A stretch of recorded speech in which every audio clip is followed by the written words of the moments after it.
उस दिन हवाएं भी अजीब सी सरगोशियां कर रही थीं। हवेली के उस कोने में कुछ तो था जो छुपा हुआ नहीं रह सकता था। बाहर से ये एक आम सी नौकरी लगती थी, लेकिन अंदर क्या होता था उसका अंदाजा किसी को भी नहीं था। वो नौकरानी सिर्फ खाना नहीं बनाती थी, उसके जिस्म की कीमत लगाई जाती थी, और जिसने कीमत लगाई वो 60 साल का अकेला बूढ़ा मालिक था, जो न सिर्फ अमीर था बल्कि बहुत खतरनाक भी। सुबह के 5 बजे का वक्त था। सूरज की हल्की किरणें आसमान को नारंगी रंग से रंग रही थीं। गांव की गलियों में अभी सन्नाटा था, लेकिन एक झोपड़ी के अंदर हलचल शुरू हो चुकी थी। मिट्टी के चूल्हे पर उबलती चाय की आवाज़ और लकड़ी की जलती खुशबू एक सादगी भरी जिंदगी की गवाही दे रही थी। उस झोपड़ी में रहने वाली लड़की का नाम था रेशमा। उम्र करीब 22 साल, घनी पलकों के नीचे चमकती मासूम आँखें, और चेहरे पर वो सीधी सादी खूबसूरती जो बड़े बड़े शहरों में कैमरे ढूंढते हैं, लेकिन मिलती गांव की धूल में दबकर ही है।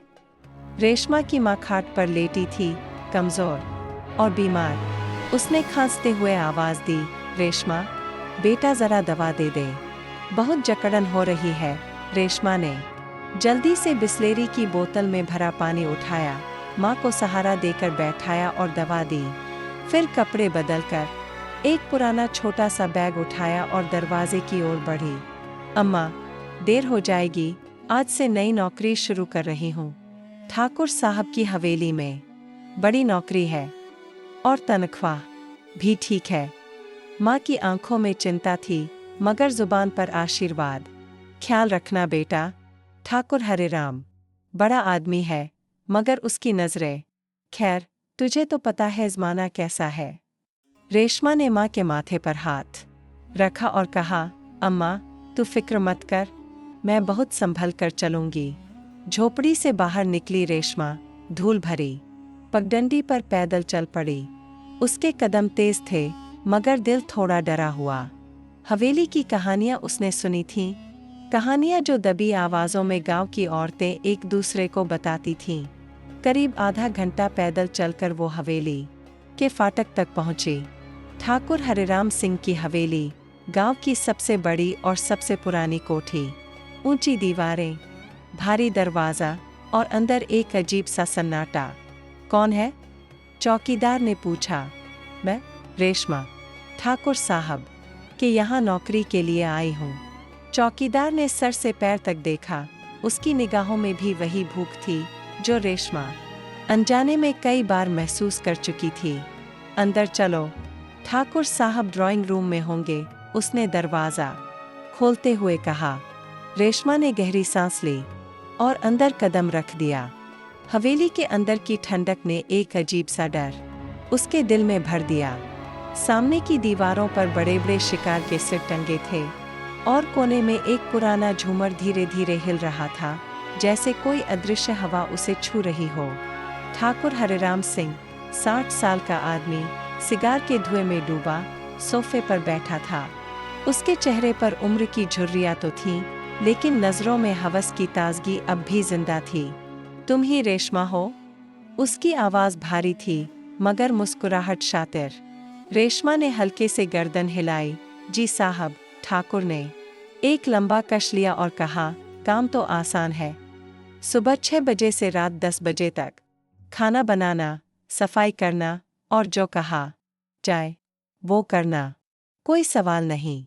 रेशमा ने बस जी कहा, और उसकी नजरें ज़मीन में धंस गईं। उसे नहीं पता था कि ये नौकरी नहीं, किसी काले रहस्य का दरवाज़ा है, जिसे खोलने के बाद उसकी ज़िंदगी पहले जैसी नहीं रहेगी। रेशमा अब हवेली में रहने लगी थी। एक छोटा सा कमरा उसके लिए तैयार किया गया था, पीछे की तरफ, रसोई के पास। वहाँ न खिड़की थी, न रोशनी, बस एक पुराना सा बल्ब झूलता था, जो रात में ज़्यादा डरावना लगता था। उसने पहला दिन चुपचाप काम करते हुए गुजारा, सफाई, रसोई और ठाकुर के कमरे की व्यवस्था।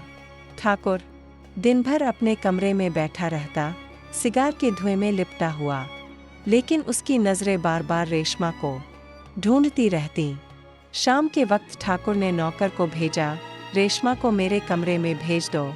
रेशमा चौंकी, मालिक ने मुझे क्यों बुलाया? मैंने कुछ गलत तो नहीं किया। वो धीमे धीमे कदमों से ठाकुर के कमरे तक गई। अंदर झांक कर देखा तो ठाकुर एक आराम कुर्सी पर बैठा शराब पी रहा था। आओ रेशमा। उसकी आवाज में नरमी से ज्यादा कुछ और था, कुछ अजीब। रेशमा ने सिर झुकाया। जी साहब, आपने बुलाया? हाँ, बैठो। डरो मत, तुम अब इस घर का हिस्सा हो। मैं चाहता हूँ कि तुम आराम से रहो, डर कर नहीं। रेशमा चुप रही। उसकी आंखें अभी भी जमीन पर थीं। ठाकुर ने फिर कहा, तुम बहुत खूबसूरत हो, इस गांव की औरतों से अलग, एक अलग चमक है तुम में। ये सुनकर रेशमा की रगों में जैसे करंट दौड़ गया। जी, मैंने समझा नहीं, रेशमा ने घबराते हुए कहा। ठाकुर उठकर उसके करीब आया, इतना पास कि रेशमा की सांसें रुक सी गईं। समझने की जरूरत नहीं है, बस भरोसा रखो। अगर तुम मेरा ख्याल रखोगी तो मैं तुम्हारी माँ की दवाएं, तुम्हारी जिंदगी सब सुधर जाएगी। बस थोड़ा साथ चाहिए तुम्हारा। उसके हाथ में एक लिफाफा था जिसमें 5,000 के नोट भरे थे। रेशमा के हाथ कांपने लगे। उसकी आंखों में आंसू आ गए, पर उसने ज़बान नहीं खोली। गरीबी और लाचारी के बीच एक औरत की चुप्पी सबसे बड़ा शिकार होती है।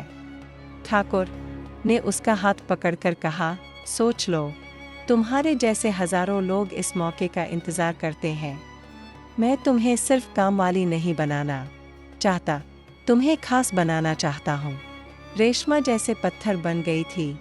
वो लिफाफा उसने नहीं लिया, बस हाथ पीछे कर लिया और कमरे से बाहर भाग आई। उस रात पहली बार उसने महसूस किया कि ये हवेली सिर्फ दीवारों से नहीं बनी। ये हवेली एक जाल है जो धीरे धीरे कसता जा रहा है। वो अपने कमरे में बैठी थी, दरवाज़ा बंद, आंसू आंखों में और दिल में एक अजीब सा डर। अगली सुबह रेशमा देर तक सो नहीं पाई। पूरी रात करवटें बदलती रही। ठाकुर की आंखें, उसका लहजा और वो नोटों से भरा लिफाफा, सब कुछ उसकी आंखों के सामने घूमता रहा। वो जानती थी कि अगर माँ की दवाएं लानी है तो काम छोड़ना मुमकिन नहीं, लेकिन अब ये काम नहीं रहा। ये कोई और ही सौदा बनता जा रहा था। सुबह ठाकुर ड्राइंग रूम में बैठा अखबार पढ़ रहा था। रेशमा चुपचाप ट्रे में चाय रखकर सामने लाई। ठाकुर साहब, आपकी चाय। ठाकुर ने अखबार से नजरें हटाई और सीधे उसकी आंखों में देखा। आज तो बहुत सुंदर लग रही हो। वो मुस्कराया, मगर उस मुस्कान में इज्जत नहीं, इरादा था।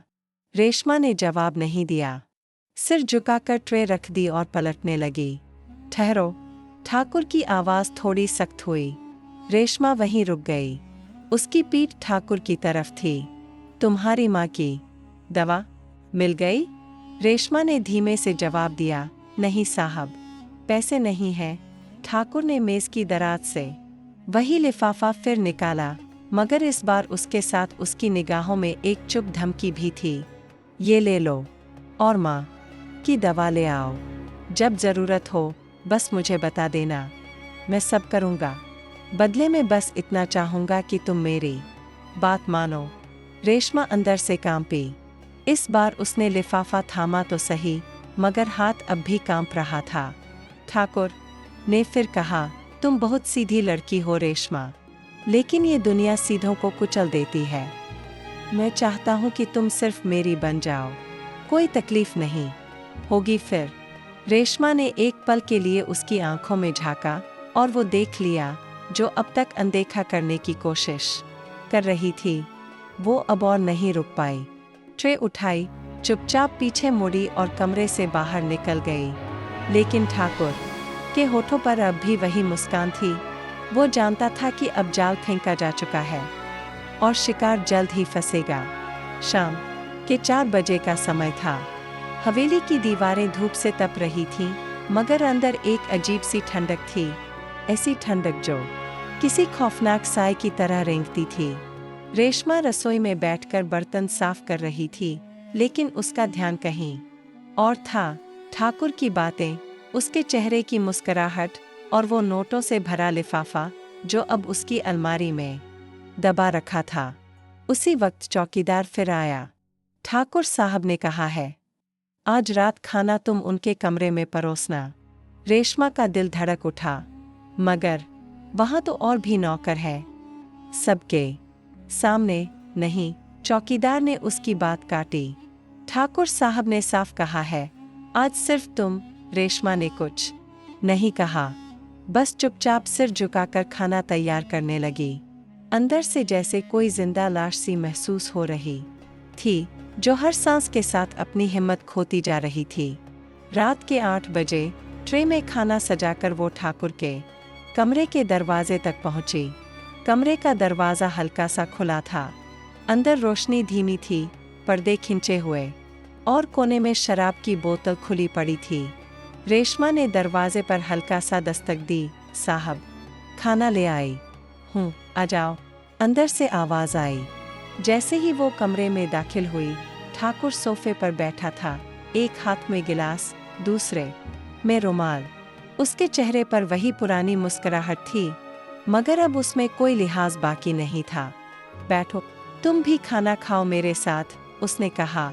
नहीं साहब, मैं बाहर जाकर। मैंने कहा बैठो। इस बार आवाज में नरमी नहीं, आदेश था। रेशमा डर गई, उसकी आंखें भर आईं। वो कांपती हुई कुर्सी पर बैठ गई।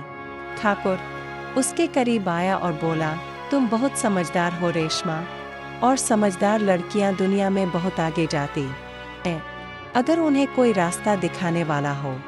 उसने उसके कंधे पर हाथ रखा। रेशमा का पूरा बदन झंझना गया। उसने फौरन खुद को थोड़ा दूर खींचा। क्या हुआ?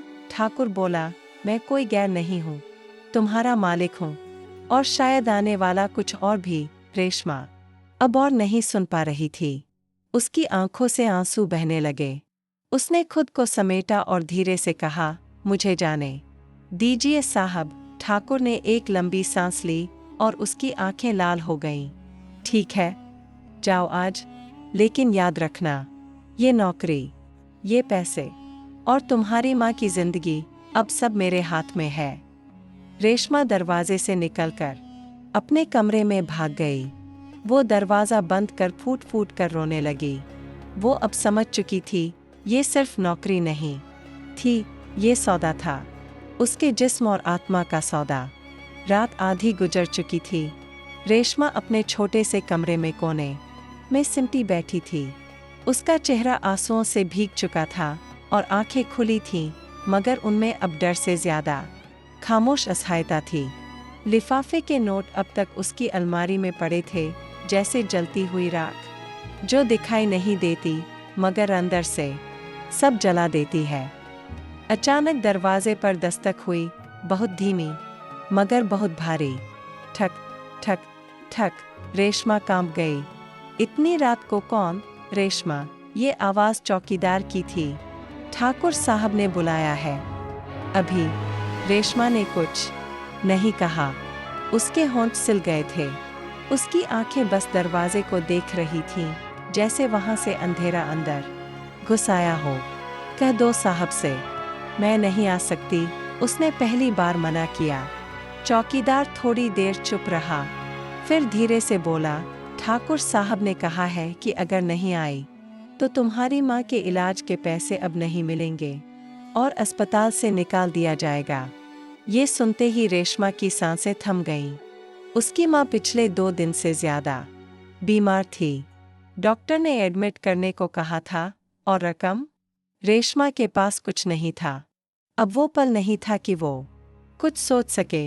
ये अब इज्जत और पेट की लड़ाई नहीं थी, ये अब माँ की जिंदगी और मौत का फैसला था।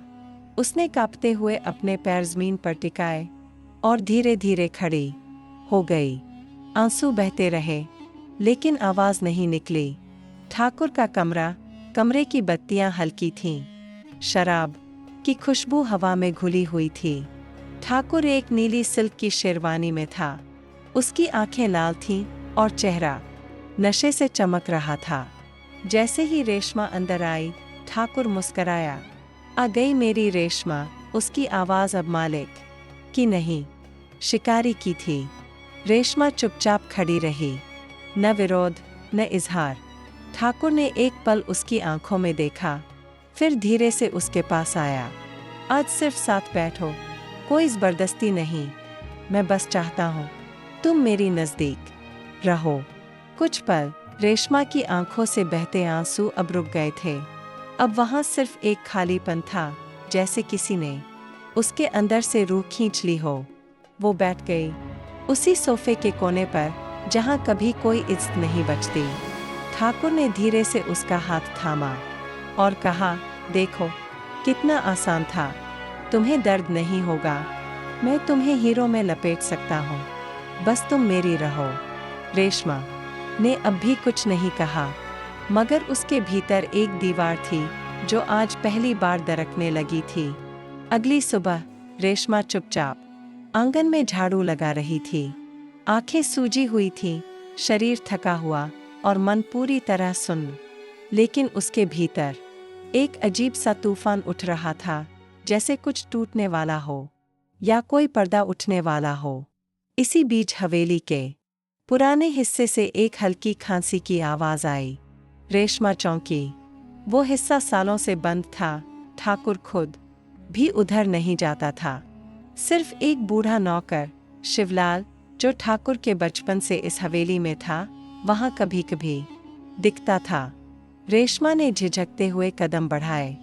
धूल से ढकी दीवारें, जाले से लिपटी खिड़कियां, और उस कोने में बैठा था शिवलाल। सफेद दाढ़ी, झुकी हुई कमर और आंखों में ऐसा दर्द जो सिर्फ गवाहों की आंखों में होता है। बिटिया, उसकी आवाज कांपती थी, तू कब तक सहेगी? रेशमा ठिठक गई। क्या मतलब? शिवलाल ने गहरी सांस ली, फिर धीमे से कहा, तू अकेली नहीं है। इस हवेली में ऐसी कई आई जो आई थी रोटी के लिए और गई बिना इज्जत के। रेशमा के कदम वहीं थम गए। उसका कंठ सूख गया। क्या कह रहे हो बाबा? ठाकुर हरिराम के बाप ने भी यही किया था और अब बेटा कर रहा है। जवानी से ही उस लड़के में हवस बस गई थी। उसकी बीवी भी नहीं बची, वो भी एक नौकरानी थी, रेशमा जैसी। रेशमा के पैरों से जमीन खिसक गई। उसकी बीवी? उसने कांपते हुए पूछा। शिवलाल ने इधर उधर देखा, फिर धीरे से कहा, वो कभी बीवी नहीं थी, बस हवस का एक चेहरा थी। जिस दिन उसने विरोध किया, उसी रात कुएं में गिरकर मर गई, या यूं कहूं गिराई गई। रेशमा अब बैठ गई। उसकी सांस तेज हो गई। और पुलिस, गांव वाले? उसने सवाल किया। पैसे और डर, दोनों से मुंह बंद कर दिए सबने। आज भी ठाकुर की हवेली में कोई लड़की सिर उठाकर नहीं चलती, सब डरती हैं। और तुम अब उसके सबसे करीब हो। रेशमा की आंखों में अब आंसू नहीं थे, अब सिर्फ क्रोध और चुप्पी की आग थी। हवेली में सन्नाटा पसरा हुआ था। कमरे के भीतर बूढ़ा मालिक तख्त पर बैठा शराब के नशे में झूम रहा था। दरवाजा अधखुला था और उसकी आंखें आधी बंद। तभी दरवाजा चरमराया और भीतर दाखिल हुई एक साया। गीले बाल, सूखा चेहरा और आंखों में ज्वाला, वो थी रेशमा। बूढ़ा चौंक पड़ा। तू तो चली गई थी। रेशमा की आंखें अब डर से नहीं, बदले की आग से भरी थीं। रेशमा, हाँ, चली गई थी, पर तुझसे पीछा छुड़ाने नहीं, तेरा खेल खत्म करने। बूढ़े ने उठने की कोशिश की, पर नशे ने उसकी टांगों से जान छीन ली। रेशमा, आगे बढ़ते हुए, तूने मेरी मजबूरी का मजाक उड़ाया, मुझे इंसान नहीं, चीज समझा। अब देख, वही चीज तुझे नष्ट कर देगी। उसके हाथ में मोबाइल था और स्क्रीन पर रिकॉर्डिंग चल रही थी, बूढ़े की हर गंदी हरकत की वीडियो। रेशमा, ये वीडियो अब पुलिस के पास जाएगी और तेरे जैसे दरिंदे की असली जगह सलाखों के पीछे होगी। बूढ़ा गिड़गिड़ाने लगा। पैसे ले लो, जो चाहो दे दूंगा, बस ये मत करना। रेशमा ने उसकी बात काट दी। तेरे जैसे लोगों की वजह से लड़कियां डर में जीती हैं।